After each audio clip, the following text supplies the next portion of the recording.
நாமத்துக்கு ஸ்தோத்திரம். எனக்கு கல்யாணம் ஆகி 5 வருஷம் ஆகுது. எனக்கு ஃபஸ்ட்டு கல்யாணம் ஆகி ஆரம்பத்தில் குழந்தை நின்றுச்சு. ஆனால் நான் அப்போ ரட்சிக்கப்படல.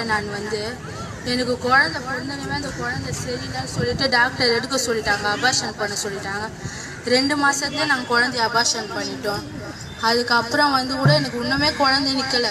கரெக்டாக 2019 ஞானஸ்தானம் எடுத்தேன்.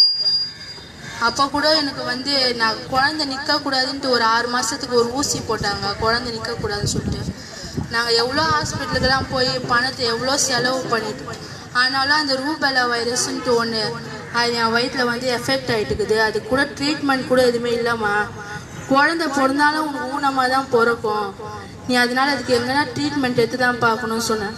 நான் அப்பயே ஹாஸ்பிட்டல்லேயே நான் ரொம்ப எங்கள் கணவருக்கு ஃபோன் பண்ணி ரொம்ப அழுதுட்டேன். இது போலலாம் டாக்டர் சொல்கிறாங்க. எங்கள் வீட்டுக்காரர் கேட்டார், அப்போ நீ மனுஷரை நம்புறியா கடவுள்